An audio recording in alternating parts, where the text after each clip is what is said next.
नमस्कार दोस्तों आज जिस एक स्टॉक की यहाँ पर मैं चर्चा करने वाला हूँ जो मुझे लगता है कि अब एक ऐसे लेवल में ट्रेड कर रहा है, अब इतने लुक्रेटिव मैं कहूँगा वैल्यूएशन में ये स्टॉक ट्रेड कर रहा है, खास करके उन निवेशकों के लिए दोस्तों जिनका जो रिस्क रिवॉर्ड रेशियो में वो रिवॉर्ड को थोड़ा कम रखना चाहते हैं, इवन रिस्क को भी काफ़ी हद तक कम रखना चाहते हैं और अपने जो आप कह सकते हैं पोर्टफोलियो कह लीजिए, अपने पैसों को कह लीजिए, ज़्यादा वॉलेटाइल होने से बचाना चाहते हैं। और ऐसे में ये जो स्टॉक है जिसकी मैं चर्चा करने वाला हूँ, ये एक आप ये कह सकते हैं अपने क्षेत्र का एक मोनोपोली स्टॉक है। इस स्टॉक के ऊपर मैंने काफ़ी बार चर्चा कर चुका हूँ और लास्ट टाइम जब स्टॉक के ऊपर मैंने चर्चा की थी, मैंने कहा था देखिए कॉफ़ी कैन पोर्टफोलियो का स्टॉक है, एक्यूमुलेशन के लिए अच्छा है, लेकिन गिरावट होने के चांसेस आज भी बहुत ज़्यादा हैं। और जिस लेवल की मैंने चर्चा की थी उस लेवल को स्टॉक ने जैसे ही तोड़ा है उसके बाद एक और बड़ी गिरावट आई। डिस्क्लोजर के रूप में मैं आपको बता दूं कि इस स्टॉक में मैंने कल भी एक छोटा सा टुकड़ा खरीदा दोस्तों, ठीक है। तो मेरी या मेरी फैमिली मेम्बर की इस स्टॉक में इन्वेस्टमेंट हो सकती है। बहुत ही धीरे धीरे, बहुत ही आराम से मैं स्टॉक में एक्यूमुलेट कर रहा हूँ। खबर ये निकल के आ रही है कि 24 अप्रैल का जो तारीख है, जो दिन है, वो बहुत बहुत ज़्यादा इंपॉर्टेंट है इस स्टॉक के लिए, क्योंकि कंपनी अपना जो रिजल्ट है वो पेश करने वाली है। लेटेस्ट जो न्यूज़ है वो ये भी है दोस्तों कि LIC life insurance corporation of India ने अपना जो स्टेक है इसमें अब 5%, जी हाँ, मोर देन 5% बढ़ा लिया है। जो ये रिसेंट गिरावट हुई है ना, ये आप कह सकते हैं जो LIC उसमें वहाँ पे अपना स्टेक बढ़ाया है। तो कौन सा स्टॉक है, मैं क्यों ऑलरेडी इसकी चर्चा कर चुका हूँ और अब इसमें क्यों कर रहा हूँ, 24 अप्रैल के दिन क्यों आप कह सकते हो जो रिजल्ट है उसके साथ साथ एक और चीज़ कंपनी डिक्लेयर करने वाली है, इन तमाम चीज़ों में चर्चा करूँगा। लेकिन आगे बढ़ने से पहले दोस्तों, अगर आप इस चैनल पहली बार आए हैं, प्लीज़ सब्सक्राइब का बटन ज़रूर दबाइएगा। आप ऐसा करते हैं दोस्तों, चैनल की ग्रोथ होती है, बहुत बहुत मोटिवेशन मिलती है, और सब्सक्राइब ज़रूर कीजिएगा। अब आते हैं स्टॉक की तरफ। देखिए स्टॉक का नाम है HUL, हिंदुस्तान यूनिलीवर लिमिटेड। जी हाँ, इस स्टॉक के ऊपर ना बहुत सारे कमेंट इस प्रकार के आ रहे थे कि भाई HUL के ऊपर क्या करना चाहिए, क्या खरीदारी करनी चाहिए, क्या एक्यूमुलेशन करना चाहिए, और पैनिक सा मचा हुआ है हिंदुस्तान यूनिलीवर को लेकर के। देखिए इसके ऊपर द रिटेल इन्वेस्टर जो मेरा दूसरा चैनल है, वहाँ पर मैं ऑलरेडी एक वीडियो डाल चुका हूँ जहाँ पर लेवल्स की चर्चा प्लस कुछ आप कह सकते हैं कुछ अन्य चीज़ों पे चर्चा होगी। 24 तारीख की जो रिजल्ट है वहाँ पर कंपनी क्या कह रही है उसके ऊपर डिटेल एनालिसिस की हुई है, तो वहाँ पर आप जा करके देख सकते हैं। अब HUL में अभी क्या हो रहा है, देखिए LIC ने ना अपना स्टेक इसमें मोर देन 5% कर लिया है। इतना ही नहीं, कंपनी ने दोस्तों 24 अप्रैल की जो तारीख बताई है कि हम इस दिन हम रिजल्ट लाने वाले हैं, कंपनी कह रही है कि हम अपना फाइनल डिविडेंड के ऊपर भी चर्चा करेंगे, यानी कंपनी डिविडेंड भी देने वाली है। और HUL का जो ट्रैक रिकॉर्ड है वो काफ़ी शानदार रहा है इन टर्म्स ऑफ डिविडेंड, ठीक है। तो जिन निवेशकों को डिविडेंड भी लेना है, और देखिए डिविडेंड लेने का इससे अच्छा समय कुछ नहीं होता जब आपका स्टॉक भी बहुत ज़्यादा नीचे चल रहा हो, प्लस डिविडेंड मिलने वाला है, इसको लीज करके भी जो क्लैरिटी है वो काफ़ी हद तक हो चुकी है। क्योंकि देखिए डिक्लेयर करने के बाद बोर्ड मीटिंग में जो होता है दोस्तों, वहाँ पर इसको मना भी किया जा सकता है, लेकिन वो बहुत ही रेयर केस में होता है। रिसेंटली अगर आपको याद हो तो वो राजेश एक्सपोर्ट्स के साथ हो रहा था, ठीक है। तो अब यहाँ पे चर्चा हमको ये करना है कि भैया जो HUL है, हिंदुस्तान यूनिलीवर है, यहाँ पर क्या करना है। देखिए ये स्टॉक ना दो प्रकार से आप कर सकते हैं। 24 अप्रैल को उसका रिजल्ट आने वाला है। अगर आपको लगता है भाई मैं थोड़ा सेफ रहना चाहता हूँ, 24 तारीख का रिजल्ट आ जाए उसके बाद स्टॉक को खरीदूंगा। अगर मान लीजिए बाजार की जो एक्सपेक्टेशन है उससे ज़्यादा ख़राब स्टॉक आ जाता है, रिजल्ट आ जाता है, माफ़ कीजिएगा, प्लस कंपनी जो रूरल डिमांड को लेकर के जो फ्यूचर है वो भी कहती है भाई वो भी खतर थोड़ी ख़राब हो सकती है, क्रूड ऑयल की जो वॉलेटिलिटी है उसको लेकर भी कुछ नेगेटिव कमेंट देती है, तो मैं आपको बता दूं स्टॉक में एक और बड़ी गिरावट हो सकती है। स्टॉक एक बार 2000 रुपीज़ या 2000 रुपीज़ के भी आसपास आपको जाता हुआ दिखाई दे सकता है। देखिए मैंने जो आप कह सकते हैं लास्ट एक्यूमुलेशन किया था वो 2192-93 के आसपास किया था, ठीक है। स्टॉक उसके बाद 2178 के आसपास भी गया, बट मैंने वहाँ पे खरीदारी नहीं की। जब मैं वीडियो रिकॉर्ड कर रहा हूँ दोस्तों, 16 तारीख है, रात को है, आप 16 तारीख की रात को ये वीडियो रिकॉर्ड कर रहा हूँ, स्टॉक वहाँ से एक अच्छा जंप दिखा चुका है।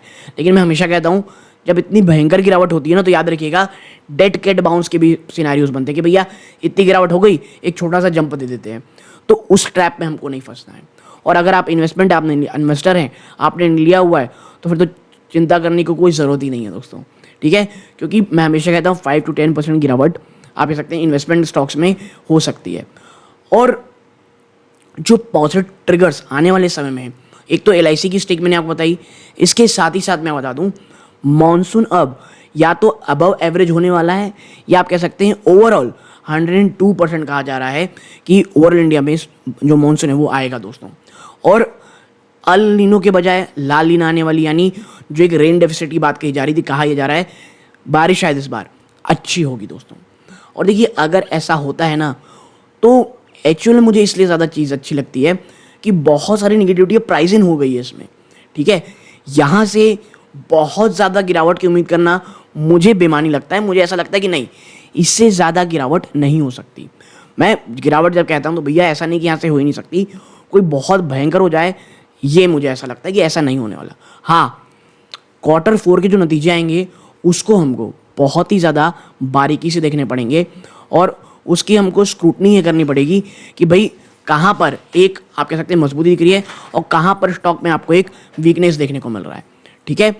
तो HUL एज अ स्टॉक और HUL के जो Q4 के नंबर्स आएंगे, वहाँ पर मैं ना दोस्तों एक कंप्लीट एनालिसिस का वीडियो ऑलरेडी लेकर के आऊँगा, ठीक है। और जहाँ जहाँ कंपनी के जो मैनेजमेंट है, रूरल डिमांड को लेकर के क्या कहना है, बारिश को लेकर के क्या कह रही है, और सबसे बड़ा डर आपके साथ कंपनीज के लिए खास करके HUL के जो टॉप मैनेजमेंट है बार बार कह चुकी है कि भैया कॉमोडिटी इन्फ्लेशन जिसकी चर्चा बहुत कम हो रही है, ये कब जाएगा, ठीक है। और HUL के साथ साथ एक और स्टॉक, भले ही मैंने एक स्टॉक लिखा है दोस्तों, लेकिन मैं आप बता दूं एक और स्टॉक की थोड़ी चर्चा करना चाहता हूं जिसके ऊपर मैंने बात की थी, वो है डाबर दोस्तों। डाबर इंडिया 494-495 के आसपास स्टॉक गया हुआ था। मुझे 495-490 के आसपास डाबर भी अच्छा लगता है। एनालिसिस की चर्चा मैंने ऑलरेडी की हुई है, ठीक है। हाँ, Q4 में जो उन्होंने अपडेट दिए हैं वो कोई बहुत उत्साहजनक नहीं रहे हैं, ठीक है। तो आप वहाँ पर भी Q4 के नतीजों का इंतज़ार कर सकते हैं। लेकिन मुझे ये लगता है FMCG की जो जाइंट स्टॉक्स है ना, वो अब ऑलरेडी बॉटम आउट होते मुझे दिखाई दे रहे हैं। और कई बार लोग ये कहते हैं कि भाई कह सकते हैं टाटा कंज्यूमर हो गया, गोदरेज कंज्यूमर हो गया। तो अगर आपको याद हो तो जब इन स्टॉक में बहुत गिरावट चल रही थी, खास करके गोदरेज कंज्यूमर में, टाटा कंज्यूमर की बात मैं नहीं करूँगा, उसकी चर्चा मैंने शायद नहीं की है, लेकिन हाँ गोदरेज कंज्यूमर के ऊपर मैंने बहुत समय पहले वीडियो बनाया था, ठीक है, जब वो एक थोड़ा सा कैसे स्ट्रगलिंग पीरियड में था। और मैं हमेशा कहता हूँ जब कोई भी स्टॉक एक स्ट्रगलिंग पीरियड में हो तब खरीदने लायक ज़्यादा अच्छा होता है। इसके साथ ही साथ अगर आपको याद हो ज्योति लैब्स, जी हाँ ज्योति लैब्स के ऊपर जब स्टॉक 190 के आसपास ट्रेड करता था, लगातार ज्योति लैब्स के ऊपर वीडियो थे मेरे, ठीक है। तो मैं आपको ये बता रहा हूँ कि भाई अगर आप एज ए इन्वेस्टर हैं और विजन थोड़ा लॉन्ग टर्म का है, तो ये जो समय होता है जहाँ पर खरीदारी के मौके बहुत अच्छे होते हो, क्योंकि जो तमाम निगेटिविटी है वो प्राइस इन हो चुके रहते हैं, ठीक है।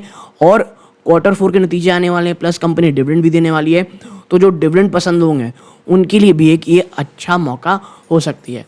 बट ये पूरा जो आपके साथ चर्चा है ये एजुकेशन पर्पज़ के लिए थी। मैंने जो आपके साथ चर्चा की, आपके कोई और विचार हों प्लीज़ कमेंट बॉक्स में ज़रूर बताइएगा।